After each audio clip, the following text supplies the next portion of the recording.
After 18 straight years of vinyl sales growth, calling it a trend is officially insulting.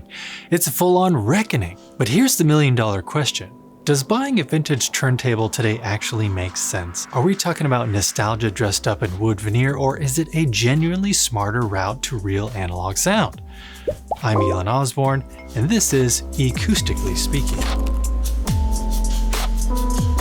Vintage turntables are having a serious moment in this new golden age of vinyl. But let's be honest, a lot of people chasing a vintage deck don't really know what they're getting into. The word vintage gets thrown around like confetti and marketing copy, all designed to reel in a certain type of customer. But don't confuse that slick sales pitch with reality, because reality doesn't come with a marketing budget. Do you go for a shiny new model with a built-in phono stage and Bluetooth, or hunt down a vintage belt drive monster that weighs more than your integrated amp and probably your patience too? The answer?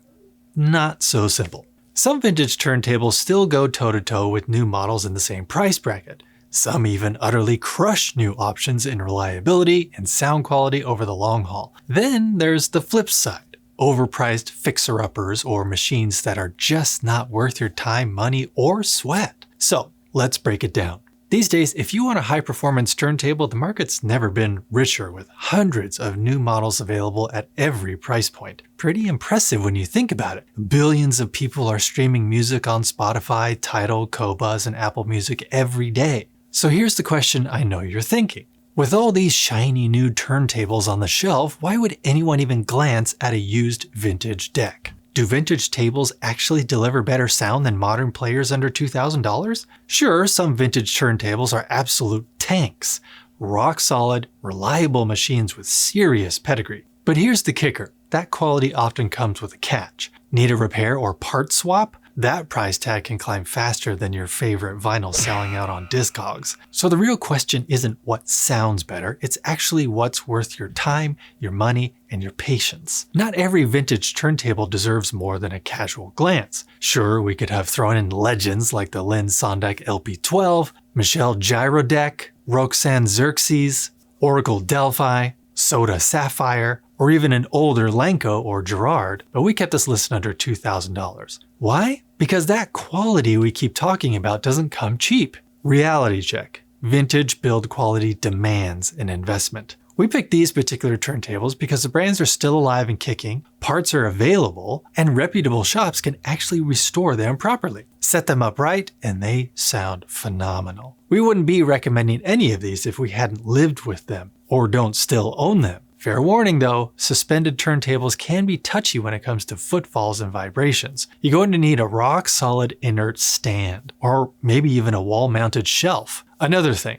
replacement tone arms. If the original needs to go, options can be tricky. SMEs stopped selling their tone arms to the general public for a while, only reconsidering in 2023. The M2 series is back, sure, but now the arm alone costs more than any turntable on our list. You can fit Rega, Michelle, Soran, or Origin Live arms on Thorin's decks, but don't kid yourself. It's a job requiring some elbow grease or assistance from an expert.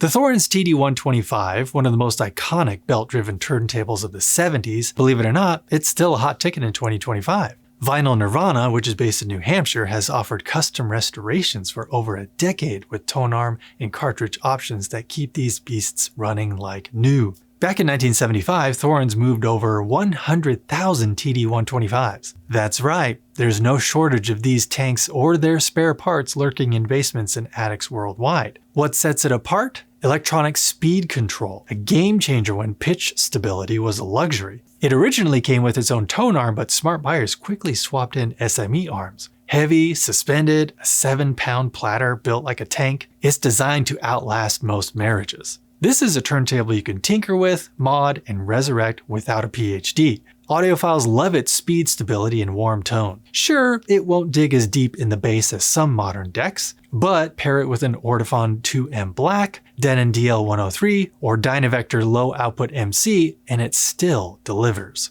Bottom line, classic for a reason, not just a dusty relic. Fair warning though, that suspended design demands proper isolation. No flimsy IKEA coffee table setups here. Think heavy-duty equipment rack or wall-mounted shelf if you want the TD125 to show its true colors.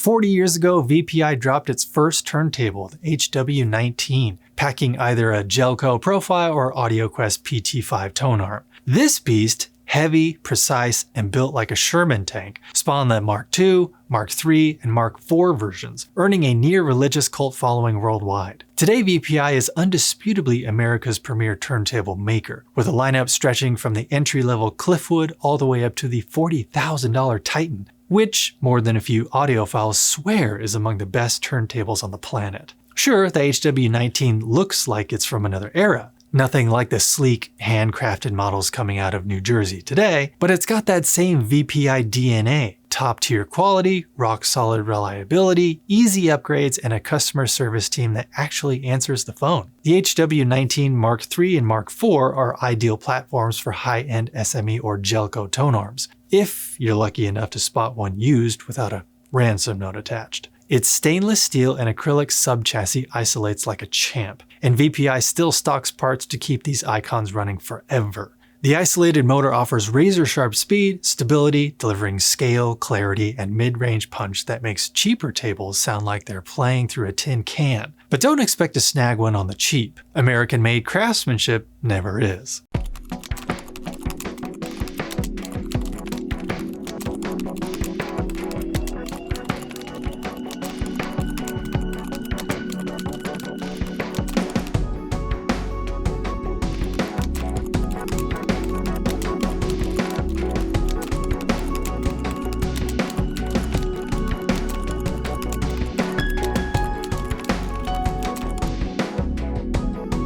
The Technics SL1700, built in 1977 through 1978, is the ultimate no-nonsense workhorse. Semi-automatic, direct drive, with a strobe light and adjustable speed. It kept playback dead on, and still does. The S-shaped tone arm with a removable head shell made swapping cartridges a breeze. A big deal then, still appreciated now. What really made it a favorite though? Simple setup, straightforward operation. No headaches, no fuss. Technic's direct drive motor delivered excellent speed, stability, and torque, a legacy alive in the eye-watering expensive SL1200GR and SL1210GR. Back in the day, the SL1700 was a high-end, entry-level table that punched well above its weight. Sure, the gray metal and plastic base looks like a relic in 2025, but it blends perfectly with vintage 70s gear. Finding one in decent shape isn't a treasure hunt, and pair it with a quality cartridge under $300 and it still sounds surprisingly sharp.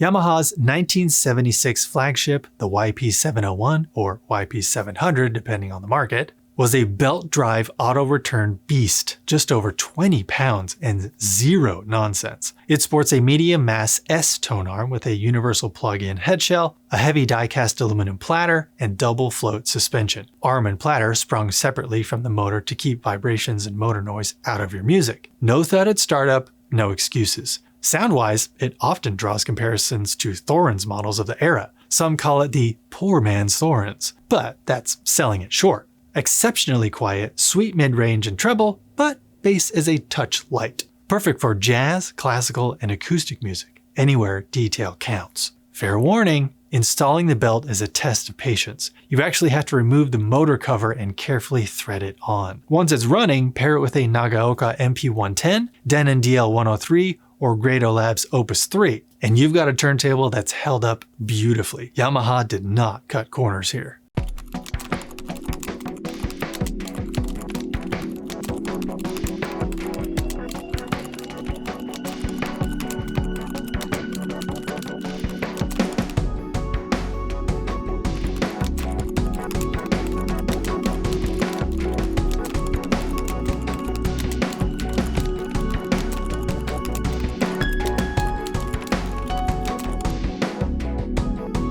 Dual got its start in Germany in the late 1930s, went international in the late 60s, and added belt and direct drive turntables in the 70s. Their iconic idler drives, the 1009, 1219, and 1229, were coveted for warm tone and strong low end, but tricky to maintain. Enter the 701, which came out between 1973 and 1976. Dual's first direct drive table. Simplicity at its finest. A quiet, resonance-free motor that rotates at record speed, no isolation needed, and secured directly to the chassis. At the time, it was officially called the quietest turntable ever made. It features a straight tone arm, shuttle cartridge mounting, internal grounding, which means no fiddly wires to deal with, a 2.9 kilogram non-magnetic platter, auto start and return, stroboscopic pitch control, and a sleek wood plinth. Footprint is modest, but it still weighs a solid 24 pounds. The sound?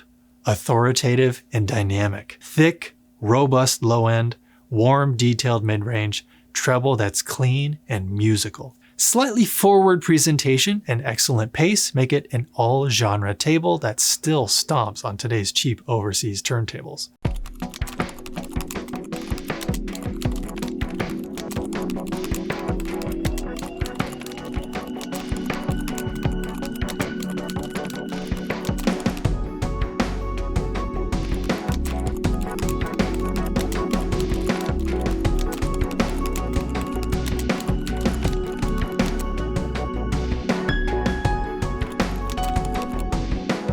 Vintage 70s and 80s turntables still pack serious build quality, reliability, and sound, if you pick the right model and actually put in the work. Yes, servicing and parts can be a pain, and some designs demand careful isolation or TLC. Shipping them, not always fun. Original boxes are rare, so go with the specialty sellers like Vinyl Nirvana who know how to make sure your investment arrives intact. Remember, picking the right turntable and setting it up properly makes all the difference. And don't skimp on isolation, servicing, or sourcing parts from trusted specialists. Your ears will thank you. And that's a wrap for this episode of Ecoustically Speaking. Thinking about diving into the world of vintage turntables yet? Ready to hunt down that TD-125, HW19, or SL1700 and spend a Saturday morning carefully threading a belt or swapping a tone arm? Yeah, I thought so. As always, for everything from vinyl and vintage hi-fi to home audio, home theater, gadgets, and tech, bookmark ecoustics.com. Until next time, and keep those needles dropping and the grooves spinning.